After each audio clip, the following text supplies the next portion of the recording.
জয় হিন্দ। Welcome to my channel target police job. আমার চ্যানেলে তোমাদের সকলকেই স্বাগত। আশা করি তোমরা সকলেই সুস্থ আছো এবং ভালো আছো। আজকের মূল টপিকটি হচ্ছে, যদি সরকার পরিবর্তন হয় তাহলে কি প্যানেল ক্যান্সেল হয়ে যেতে পারে? এই নিয়ে আমরা অনেকেই দুশ্চিন্তার মধ্যে রয়েছি। তার আগে নিত্য নতুন আপডেট পেতে অবশ্যই আমার চ্যানেলটিকে সাবস্ক্রাইব করে রাখো। দেখো, প্রথমে পুরো প্রসেস সম্পর্কে কিছু কথা বলি। আজ থেকে 2 থেকে 2.5 বছর আগে ওয়েস্ট বেঙ্গল পুলিশের ফর্ম ফিল আপ শুরু হয়, কিন্তু ওবিসি সংক্রান্ত কেসের কারণে সেটি দীর্ঘদিন ঝুলে থাকে। ঠিক আছে, দীর্ঘ প্রতীক্ষার পর অবশেষে এক্সাম কন্ডাক্ট করানো হয়।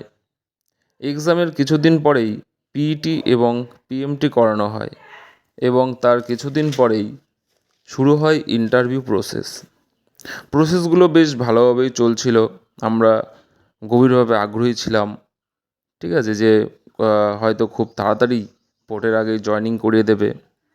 আমরা সকলে আগ্রহী ছিলাম যে পিআরবি রেজাল্টও খুব তাড়াতাড়ি পাবলিশ করে দেবে। কিন্তু কিছু ক্যান্ডিডেটের কারণে রিক্রুটমেন্ট প্রসেসের ওপরে প্রভাব পড়ে এবং তারা কি করে না, হাইকোর্ট কেস করে দেয় এবং রেজাল্ট পাবলিশ হতেও সমস্যা হয়ে পড়ে। ঠিক আছে, কিছুদিন আগে কিছু ছাত্র পিআরবিতেও ডেপুটেশন জমা করতে গেলে সাপ্লি বলে দেয় যে কেসের কারণে রেজাল্ট পাবলিশ হতে লেট হচ্ছে। এবার আসি মূল বিষয়ে। পারিপার্শ্বিক অনেকেই বলছে নাকি যে কোনো কারণে যদি সরকার পরিবর্তন হয় তাহলে নাকি রেজাল্টের ওপর প্রভাব পড়তে পারে, এমনকি প্যানেলও ক্যান্সেল হয়ে যেতে পারে। ঠিক আছে, এটি সম্পূর্ণ গুজব। ঠিক আছে, এটি জানতে হবে যে সরকার পরিবর্তনের সাথে রেজাল্টের কোনো সম্পর্ক নেই। ঠিক আছে, যে সরকারই আসুক না কেন, রেজাল্ট 100% পাবলিশ হবে। এটি নিয়ে কখনোই চিন্তা করো না। তোমরা অনেকেই অনেক কথা বলবে, সেগুলিকে পাত্তা না দিয়ে তুমি সবসময় বি পজিটিভ থাকো, কারণ রেজাল্ট পুরোপুরি বোর্ডের হাতে রয়েছে। বোর্ড তো আর পরিবর্তন হয়নি, তাছাড়া বোর্ড পরিবর্তন হলেও এর উপরে কোনো প্রভাবই পড়বে না। আর একটা কথা জেনে রাখো, অনেক ইউটিউবাররা বলেছিল যে রেজাল্ট ভোটের আগেই পাবলিশ করে দেবে, কিন্তু জেনে রাখো বা এটা সত্য যে রেজাল্ট ভোটের আগে আর পাবলিশ না হওয়ার সম্ভাবনাই বেশি। ঠিক আছে, যদি পাবলিশ হওয়ার থাকতো তাহলে ভোটের আগেই তা পাবলিশ করে দিতে পারতো। ভোটের পর সরকার গঠনের সাথে সাথে কিছুদিনের মধ্যেই রেজাল্ট দিয়ে দেবে, তা নিয়ে কোনো সন্দেহই নেই, কারণ রাজ্যে প্রচুর পুলিশের প্রয়োজন।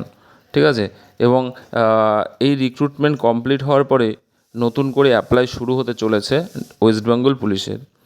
অতএব তোমরা চিন্তা না করে কয়েকটা দিন বাড়িতে ভালোভাবে কাটাও এবং রেস্টের মধ্যে থাকো, কারণ একবার রেজাল্ট পাবলিশ হওয়ার পরে খুব তাড়াতাড়ি জয়েনিং দিয়ে দেবে। ঠিক আছে, আমি তোমাদেরকে আবারও বলছি, যদি সরকার পরিবর্তন হয় তাহলে রেজাল্টের ওপর কোনো প্রভাবই পড়বে না, এইটুকু 100% শিওরিটি থাকো।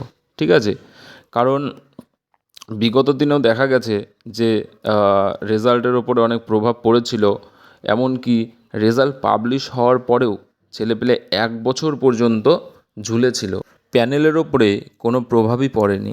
ঠিক আছে, রেজাল্ট ঠিক ভোটের পরেই দিয়ে দেবে সরকার গঠনের সঙ্গে সঙ্গে। তাই যাদের নম্বর ভালো রয়েছে তাদের টেনশনের করার কোনো কারণই নেই, কারণ তারা জেনেই গেছো যে আমাদের একটা সিট হতে চলেছে। এবং যাদের নম্বর একটু কম আছে তারাও ভরসা রাখতে পারো যে তোমাদের ইন্টারভিউয়ে ভালো একটা নাম্বার অ্যাচিভ করে তোমরাও সিলেকশন নিয়ে নিতে পারবে। অতএব তোমাদের যদি কোনো বিষয়ে জানার থাকে তাহলে অবশ্যই আমার কমেন্ট বক্সে কমেন্ট করে জানাতে পারো। সকলেই সুস্থ থাকো, ভালো থাকো। ধন্যবাদ।